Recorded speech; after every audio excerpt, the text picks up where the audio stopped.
Oi, gente! Hoje eu vou explicar um pouquinho sobre as vacinas de mRNA, aproveitando que as vacinas da Pfizer e da Moderna estão para sair. E eu vou começar falando um pouquinho sobre uns tipos mais comuns de vacina e mais para o final do vídeo eu vou falar um pouco sobre as vacinas de mRNA em si. Então, para começar a explicação, aqui nós temos um esquema do vírus que causa a COVID, que chama SARS-CoV-2, e aí ele tem esse envelope, essas proteínas que parecem espinhos que formam a coroa, e aqui dentro do vírus tem o material genético dele, que é composto de RNA. Existem duas formas principais de se fazer vacina, que são a vacina atenuada e a vacina inativada. Na vacina atenuada, a gente usa o vírus vivo, nesse caso a gente está usando o vírus por inteiro, e o vírus, ele está vivo.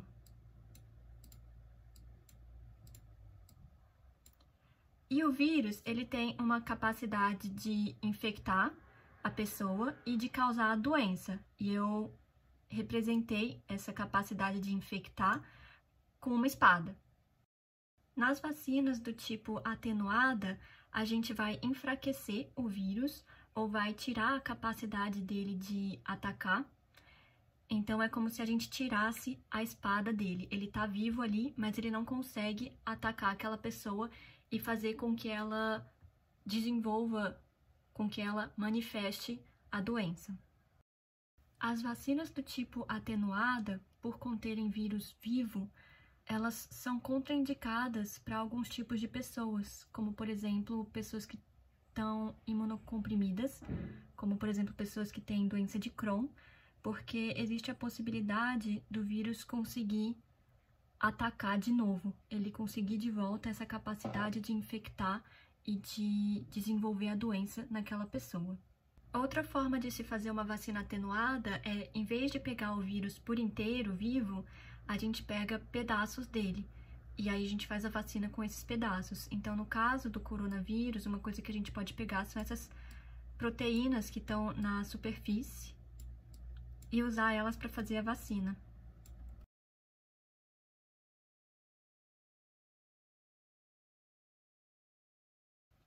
O que acontece no seu corpo quando você é infectado por um vírus ou por uma bactéria é que as células no seu corpo, elas vão pegar um pedacinho daquele vírus ou daquela bactéria e eles vão mostrar ali na superfície da célula esse pedacinho, chamando a atenção do sistema imunológico, basicamente dizendo, olha só, eu fui infectado por um vírus ou por uma bactéria e ele se parece com isso daqui, ou então se parece com isso daqui. Então, vocês, células do sistema imunológico, se vocês estiverem passeando aí pelo corpo e virem alguma coisa parecida com isso ou com isso, ataque, porque ele não faz parte do nosso corpo.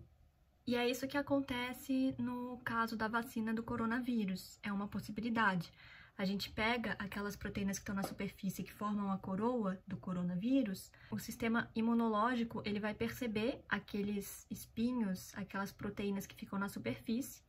A gente não precisa colocar o vírus por inteiro, a gente coloca só algumas proteínas naquela vacina, e aí o sistema imunológico ele vai saber o que procurar e vai saber o que atacar, para que quando você seja infectado pelo coronavírus, você já esteja, de certa forma, protegido contra ele.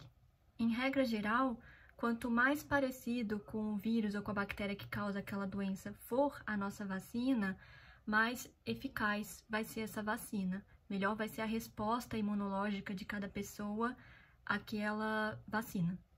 Então, se a gente faz uma vacina com o vírus inteiro, enfraquecido, atenuado, essa vacina ela vai ser mais eficaz, provavelmente vai precisar de menos doses, mas também a gente tem em contrapartida o risco de o vírus voltar a conseguir atacar aquela pessoa, principalmente se ela for imunocomprimida.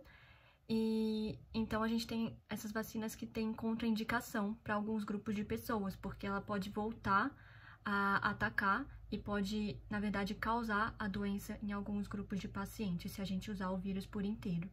Mas se a gente usa só pedacinhos do vírus, a gente pode fazer com que essa vacina não seja tão eficaz. Outra forma de se fazer vacina é com a vacina inativada, em que o vírus ele está morto.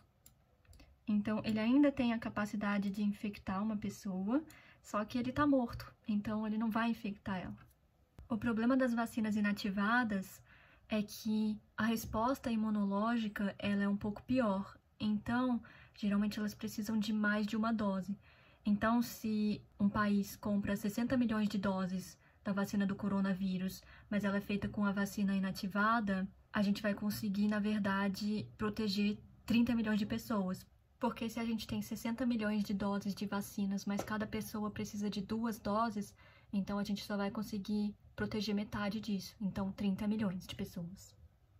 Tem essa apresentação da Organização Mundial de Saúde que eu achei super interessante, em que eles mostram esquemas fazendo vacinas com o vírus inteiro vivo ou o vírus inteiro morto.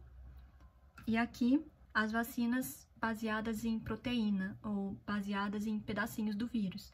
Então aqui existe uma vacina feita com pedacinhos do vírus, a gente injeta essa vacina na pessoa, esses pedacinhos do vírus, a célula vai captar eles, vai expor na sua superfície dizendo para o sistema imunológico, olha só, eu encontrei um negócio aqui, parece com um espinho, então ataquem o que vocês encontrarem que tenha esse espinho parecido, porque é um patógeno que infectou o corpo e a gente tem que destruir ele. Agora eu vou explicar a vacina de RNA. Então, uma forma de se fazer vacina, como eu falei, é usar, para não usar o vírus inteiro, a gente usa essas proteínas que ficam aqui na superfície e identificam o vírus. Uma outra forma de se fazer isso é usando o DNA ou RNA, basicamente o material genético do vírus. O RNA e o DNA são são basicamente receitas de como fazer aquele vírus. Então, aqui no RNA do vírus, no material genético do vírus, tem uma receita para que a gente possa, o nosso corpo possa, ou o próprio vírus possa, produzir essas proteínas que estão aqui na superfície dele. E a gente já tem o material genético do coronavírus todo sequenciado, a gente sabe a sequência completa. Então, tá aqui a sequência completa, 30 mil pares de base. Aqui tem uma região que codifica, por exemplo, para fazer aquele espinho que fica na superfície. E a gente sabe qual é a sequência completa. Então, a gente poderia pegar, por exemplo, essa região aqui que codifica para o espinho e fazer uma vacina com ela. E o que aconteceria? A sacada dessas vacinas é que você pode pegar uma porçãozinha daquele vírus, que é o RNA, você faz uma vacina com ela, injeta a pessoa com essa receita para aqueles pedaços do vírus. Essa receita vai entrar nas nossas células e a célula vai fazer aqueles pedaços, aqueles espinhos, e vai mostrar na superfície dela para o sistema imunológico, sem que essa pessoa entre em contato nenhum com o vírus, nem com pedaços dele. Ela entra em contato com a receita e ela mesma fabrica aqueles pedacinhos. Então, é como se fosse uma receita mesmo. Eu não preciso ir ao Oriente Médio para comer baba ganoush. Se você me der uma receita de baba ganoush, eu faço na minha própria casa, sem nunca ter ido lá. Então, é a mesma ideia. Você não precisa ser exposto ao vírus, nem um pedaço dele. Você pode pegar a receitinha daqueles pedaços dele e proteger o seu corpo a partir daquela receita, com as suas próprias células produzindo aqueles pedacinhos para o seu sistema imunológico ficar atento para o dia que você venha a ser infectado com o coronavírus. E aí, existem duas coisas boas e uma coisa ruim na vacina de RNA, que eu consigo pensar e gostaria de explicar para vocês. A primeira coisa boa é que ela é mais fácil de ser produzida. Então, com as vacinas tradicionais, a gente precisa infectar ovos de galinha. É um processo super complexo. E com a vacina de RNA, a gente basicamente sintetiza esse RNA no laboratório. A gente faz aquelas substâncias que a gente quer usar na vacina lá no laboratório sem ter que infectar os ovos de galinha, sem ter que fazer vários procedimentos complexos. Então, ela é mais fácil de ser produzida. E outra coisa boa nas vacinas de RNA é que a gente consegue modificar ela facilmente. Então, a gente tem aqui a sequência, como eu tinha mostrado antes, com todo o material genético do coronavírus. Se no ano que vem for que nenhuma daquelas vacinas, a gente descobrir que é que nenhuma daquelas vacinas da gripe comum, que todo ano a gente tem que tomar porque o vírus ele se modifica muito rápido, então aquela vacina já no ano que vem não vai servir porque o vírus teve uma mutação, a gente pode sequenciar o gene desse novo tipo de coronavírus, que mudou, mas mudou só um pouquinho. A gente sequencia e tem basicamente isso de novo, esse mesmo arquivo com várias letrinhas, e aí a gente vê onde que mudou. Aí, no ano que vem, a gente pode sequenciar esse novo tipo de vírus que não está mais respondendo à vacina, a vacina não está mais eficaz contra esse tipo de vírus, a gente sequencia de novo e aí a gente vê o que mudou. Então, por exemplo, na sequência que a gente tem esse ano, a gente tem um G aqui, e aí no ano que vem a gente pode ver que o vírus mutou, teve uma mutação aqui, e em vez de ser um G, agora é um A. Então, a gente pode fazer uma nova vacina de RNA, mudando essa sequência aqui, essa região. Em vez de colocar um G aqui, a gente vai colocar um A e vai fazer uma vacina nova mais rápido. Mas isso, claro, se a gente vir que essas vacinas de RNA, elas são seguras, elas são efetivas, mas até então parece que sim, elas parecem ser bem promissoras.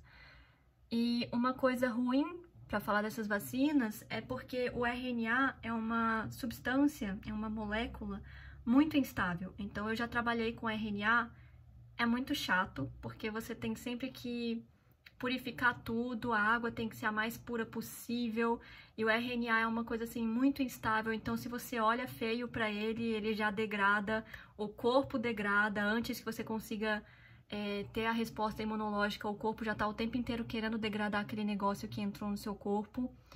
Então, é por isso que a gente precisa de temperaturas muito baixas para essas vacinas, e é por isso que elas não aguentam muito tempo em temperaturas, tipo a temperatura da geladeira. Então, essas vacinas da Pfizer e da Moderna, elas são mais caras, e a forma de transporte dela e de armazenamento, elas vão ser mais complexas. Então é isso, eu espero que vocês tenham entendido um pouquinho mais sobre as vacinas de RNA. Infectologia e imunologia não é a minha área, é mais genética, mas eu achei que seria interessante tentar explicar um pouquinho para vocês, sem muitos termos técnicos. E, enfim, porque não é a minha área, talvez eu tenha falado coisas erradas, mas eu chequei várias referências, então eu vou deixar o link aqui para vocês. São links muito interessantes, mas sempre em inglês. E, enfim, para quem fala inglês, tá cheio de material interessante saindo a todo tempo. E, enfim, sobre falar coisas erradas, mesmo que eu tenha falado coisas erradas, checando um monte de referência que eu acho confiável, ninguém é perfeito, né? Até essa apresentação que eu peguei da Organização Mundial de Saúde tem um erro lá na página 14. Eles estão falando ali que o RNA injetado não precisa de tradução e tá errado, é transcrição. Então, é preciso tradução sim, a transcrição que não ocorre. Mas enfim, besteira.